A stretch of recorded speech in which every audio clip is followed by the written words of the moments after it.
Hello folks, my name is SenileSarge, and today we're going to answer an important question for new players. For those that are coming in, maybe you just got Killsquad or maybe even thinking about getting it. Really, how do you start the game and where do you go? Because there's lots of options inside of it. So that's what we're going to be talking about today. So let's get after it.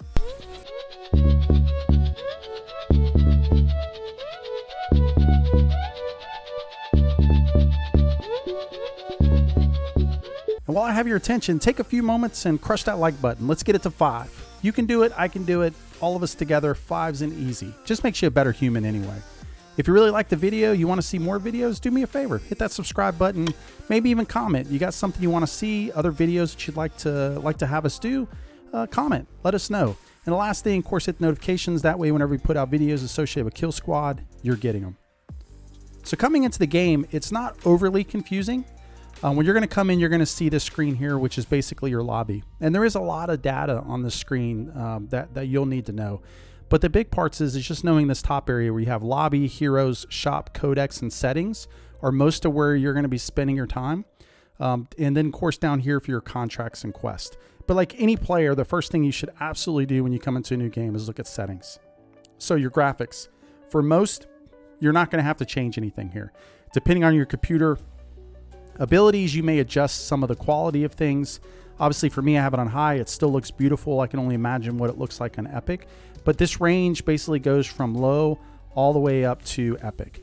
So it's really your choice on what you want. And of course, any resolution for you streamers out there, it's great to see that the resolution, I have a larger monitor, so I actually can go higher if I want to, but because I do stream sometime and do these videos, then obviously I leave it there.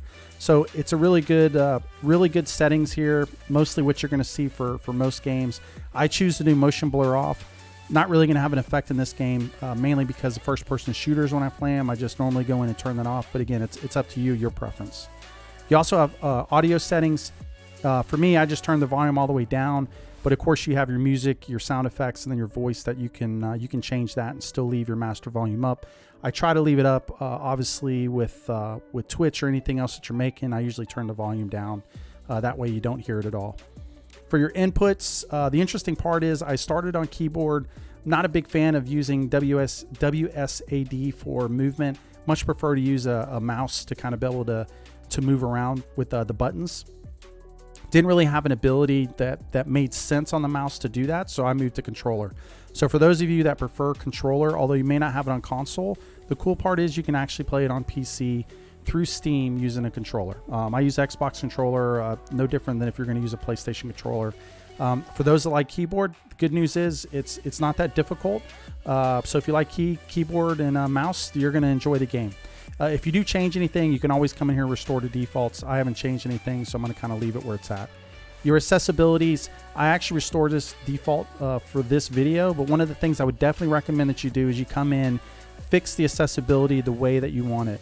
For me, it's the enemies was the biggest part. So for the enemies, I actually put yellow, and then for the ally players, I put green.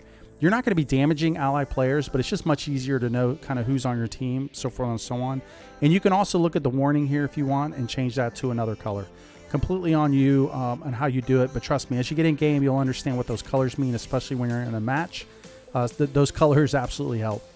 And finally, for credits, like any gaming company, they have lots of folks that work on the game or in the back end to make this thing successful.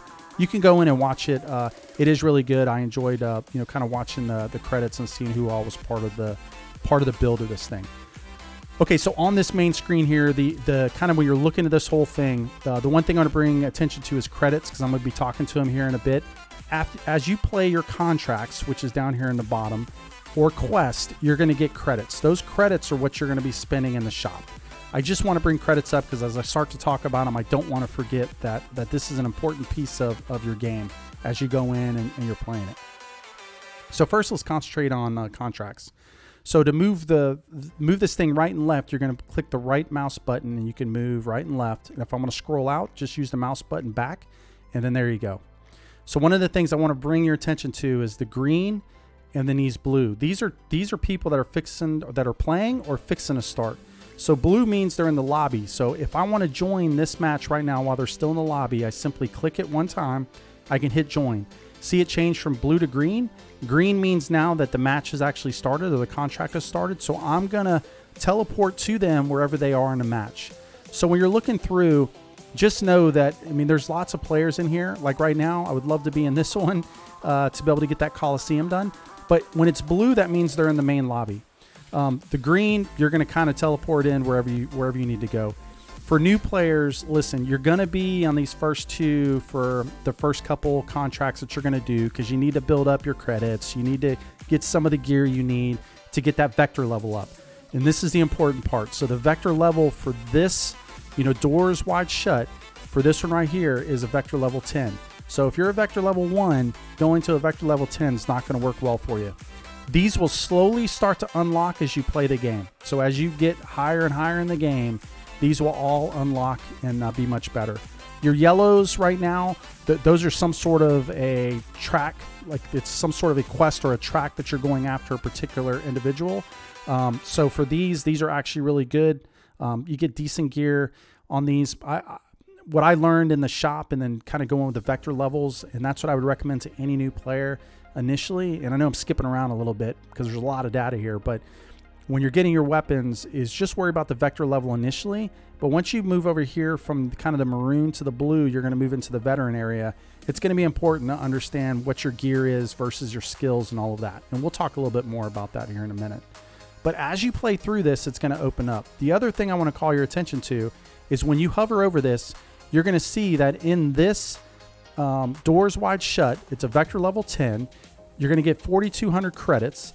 And on that planet, you're going to have two types of resources that are going to drop. And if I go down here to this one, you're going to see that the resources from the planet are different. So there are different types of resources that'll drop each time. Those come into play when you're looking at gear, upgrading that gear. So when we actually open up the gear and I show you that, I'm going to remember the resources will come from each one of these maps.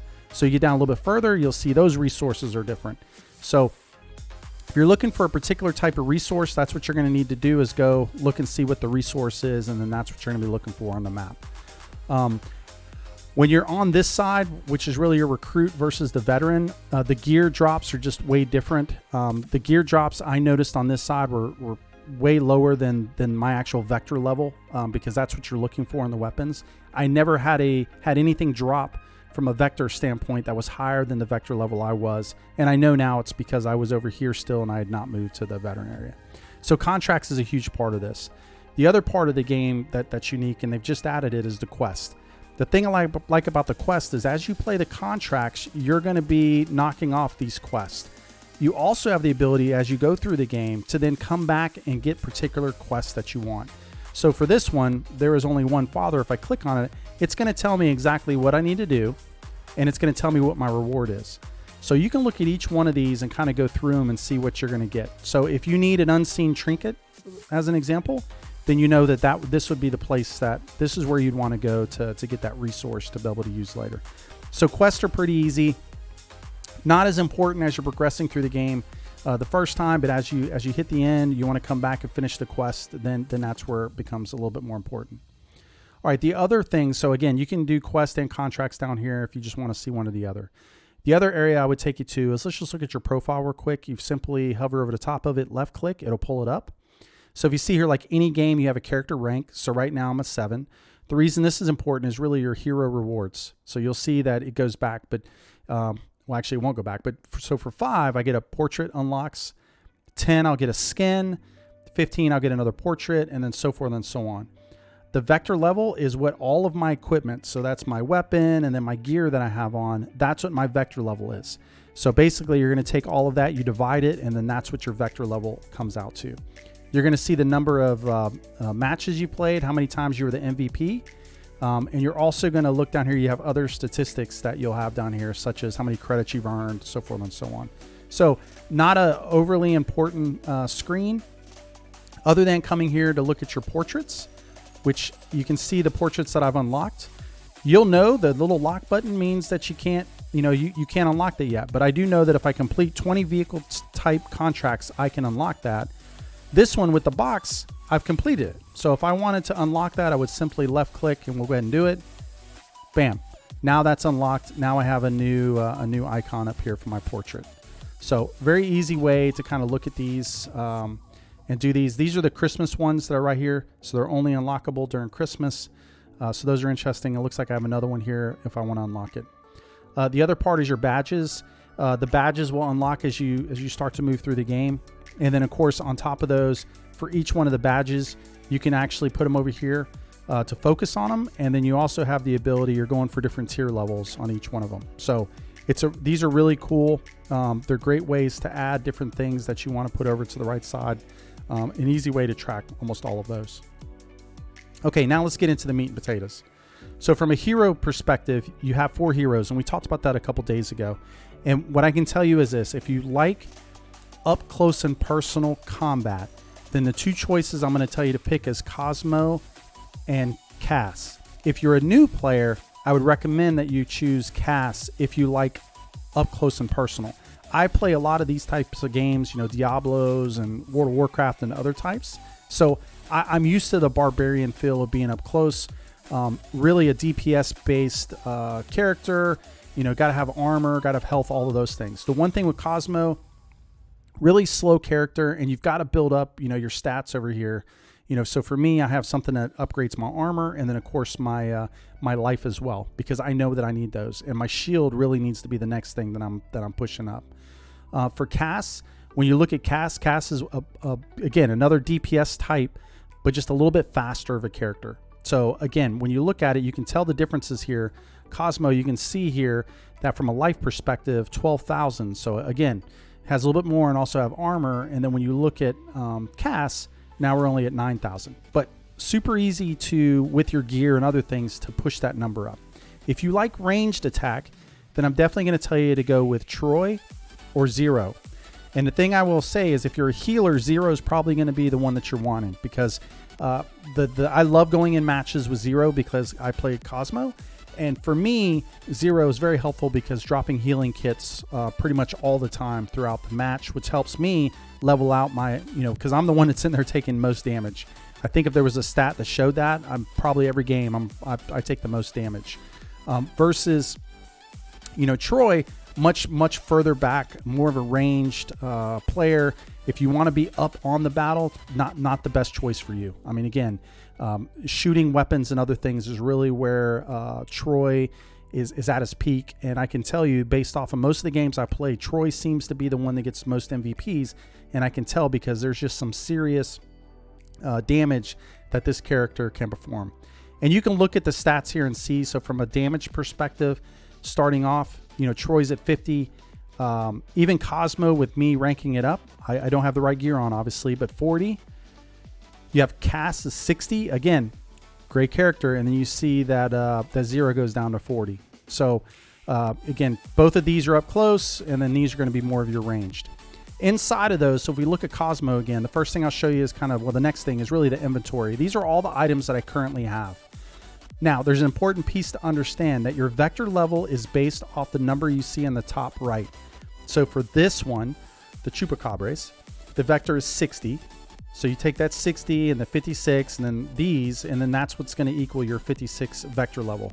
So it's important when you're putting your weapons, you have 2 weapon slots. So you notice I have a 60 and I have a 56.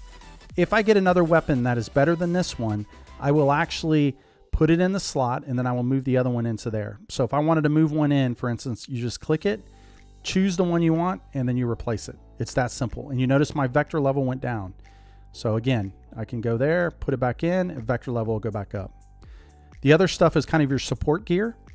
For me, my support gear, I needed extra life. I need extra armor because I know those are the weak spots for Cosmo. Not the best of gear, 58. I really could have higher gear here, but I've decided to stay there. I also, on this character, well, I'll talk about that in a second. Let me not get into that too soon. But as you get gear, you can come in. If I want to get rid of something, I simply hover over it, hit F, and I'm going to dismantle it. So, and then you see I got credits for that, and I got terminology material, which are all important things for you to have, especially as you're starting the game. If you don't need the stuff, you can go ahead and get rid of it. The other part is your prototype gear, which you look here for me. Spawns a mine. I love the mine, especially when I'm in a match with 4 people. Lay those mines, really good damage. They hit it, it blows up. And then, of course, I got mirror 12% of my damage received. Now, I did just get this a little bit earlier, so I realistically could move that over. The big thing with this is when it's activated, it generates a knockback area. And then the other thing is when I kill an enemy, 17% XP to all squad members. It is important. If other people are carrying the same thing, they're not going to get the XP. So for us, we're going to click it, go ahead and switch it out. You see my vector level went up to 58. For the talisman, this is a different video. I'm not going to get into it right now, but you're going to pick these up in different areas based off contracts, and then of course Coliseum fights. We'll talk a little bit more about this in a different video. Just know you're going to get these. You're going to put them into your inventory, and you're going to be picking them up. You're going to get 2, 3 of them, and then you make a full talisman. There's also a great guide on Steam if you haven't seen it about it. The last thing I'll mention is your gadgets. Your gadgets are down here on the bottom. So for me, I have generate knockback area. I've got the consumable static balls, so it shoots out balls around me for 5 seconds, damaging anybody touches them. And then I have a toxic pond, which drains life from enemies and heals me. Again, healing's one of those things that I need. I also have others that you can pick up. So when I first started, I was using this armor up a lot to really help me. And then your resources, just so you can see kind of what all those are. Not really sure what we're going to be doing with the early access event tokens or even the Christmas gifts, but I'm sure we'll learn a little bit more. From a skill perspective, for all of the characters, you have these starting skills that you're going to have. So these don't change. They stay where they are. The great part, though, is as you play the match and as you play the contract, you're going to level up inside of that contract. Now, it resets every time. So if you start contract, you get up to level 6. Once you're done with that contract, it goes back down to 0, and you start all over the next contract. I like it because based on the map or the contract you're on, you may choose different things. Now, the other thing to note is when you scroll over these, so for here, you can see that the heavyweight stomp upgrade actually highlights the stomp. So this is an upgrade to that. So for this one, it's the second stomp makes you leap into the air, dodging any attack in the process, which is super important for me, especially when I'm in battle. That way, when I hit them, I don't have to worry about them hitting me and then knocking me back. So it works really well. You also have your whirlwind, which 2 times the amount of whirlwind, you know, spin to win, as they would say. And last but not least, your berserk. But each one of these across really matters. And sometimes if I'm in a really hard match, got 4 players where you can get overwhelmed with the number of enemies, I'll actually choose the protection matrix, which makes everybody invulnerable for about 8 seconds. And then I just continuously keep upgrading those just based off where I am. So your skills need to be based off of the contract. And then, of course, what's inside of that contract will be very super helpful for you. The next part is really the shop. As you can tell, this is where the credits really start to pay off. So I've got 14,000 credits right now, 14,540. So if I wanted to upgrade to this weapon, you can see here that I'm just short. So I'm short about 200 credits or so to actually purchase that weapon. The big part is understanding the actual stats on the weapon, which are at the top, right? Every 3 basic, so forth and so on. And then you have your secondary stats that you can add on to that weapon. So you have not so tough, which damage is increased by 29%. You have stun first, attack later, which again is 45% more damage for basic attacks. You will do a lot of basic attacks. So it is important with Cosmos anyway to have those on there because you're going to be doing a lot of just basic, and then you'll move into your power level based. All of your gear, you have the same thing. So here I can move into bleed resistance, more med packs drop to get 23% more life. Prototypes, your gadgets, all of that you can find in here, and that's what you use your credits for each time. So it just depends on what you need and what you want. And understand for some of these, so for your portable health kits and some of these others, you only get a set number of those. And once you use them, you no longer have them. So it's super important to understand you'll need to come back in here and purchase them if you plan to use them. And then the last thing, you have cosmetics. So for here, well, there you go. Early access tokens actually allow me to purchase that if I want to. So I could left click it and I'd be able to purchase that outfit. So just another reason to have those. Just real quick to go back, the one thing I did miss for the character, inside of these weapons, you know, remember I mentioned the secondaries? If this one right here, you see there is no white bubbles except for my secondary here for the secondary weapon. That means I've upgraded it all the way, so you can see it's yellow. So for this one to do that, I'd right-click it, and then I have the ability, if I want to do minus armor, 32% extra damage, I actually would left-click it, and now that would apply that secondary skill. And the same thing with calm down a bit.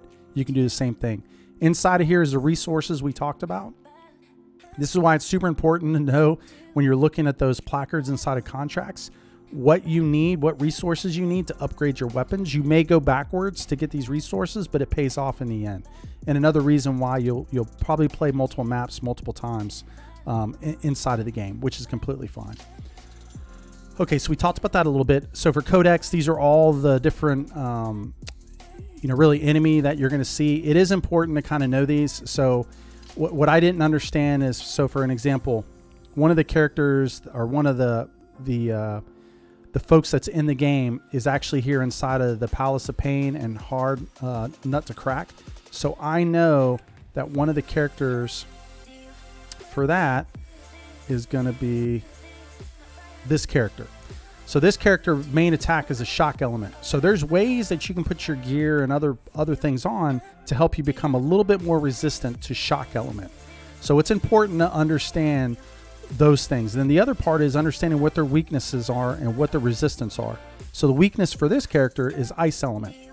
So if you have an ability to have an ice weapon, you would probably want to switch the weapon, because these are probably the most annoying pieces of the maps that I showed you, or the contracts I showed you. Again, they're basic. Total kills right now, I've got 13 total. So this is a good place to come to kind of know what character you're going to be battling against in what area, and then understanding what the best settings are for each one of them. The last thing, I'm going to go back to your profile. Actually, it's not going to be your profile. Go up here. Last thing I wanted to show you is your cosmetics and your skins. So earlier when we were talking about I couldn't unlock skins. So if you see, for me, I have this skin right here, Oni mask, that I can click on and off to put on. Same thing with any one of these skins. If I choose it, it'll actually switch the way the skin looks. So this is where all your skins and all the cosmetics will go in. You see I have the blue boots on. So as I level up and I do other things, then that's going to open up that ability. The last thing I want to kind of talk about is inviting people. Again, we talked about here about coming in and dropping in on people when you see the little tokens up in the right corner, right? Those are the easy ways to go in. The other way is simply going up, clicking on these plus signs, and then through Steam, you can invite your friends to come in. Listen, the experience, there's a difference between the experiences. Going in with 4 people, the game is going to bring more enemy at you. And I can tell you that there's been a difference when I've had 2 or 3 people in a lobby versus 4. It's important to understand the amount of enemy is going to increase as you go up. So not a big deal. It's still fun no matter what, but just be smart about who you invite in, and try to match your skills based off of everybody that's in your lobby, because it'll only help you be better as you play inside of the match. Okay, well, hopefully for the new players, hopefully this helps a little bit, explains some of the things here. We got some other videos we're going to go over. We're going to make some videos for the characters, talking a little bit about the lore, and then also, more importantly, the different builds between you doing a solo or having actual folks in the match with you, because it does matter what you're wearing. And then we're going to talk a little bit about talisman and some of the other things that are inside of the game. If you have any requests for videos or things that you want to know, please post in the comments. Would love to make videos based off of this. If you have ideas, always comments help. Don't forget to subscribe, and then of course hit that notification button so you get updates. We'll appreciate your time. Thanks for watching the video. This is SenileSarge signing off.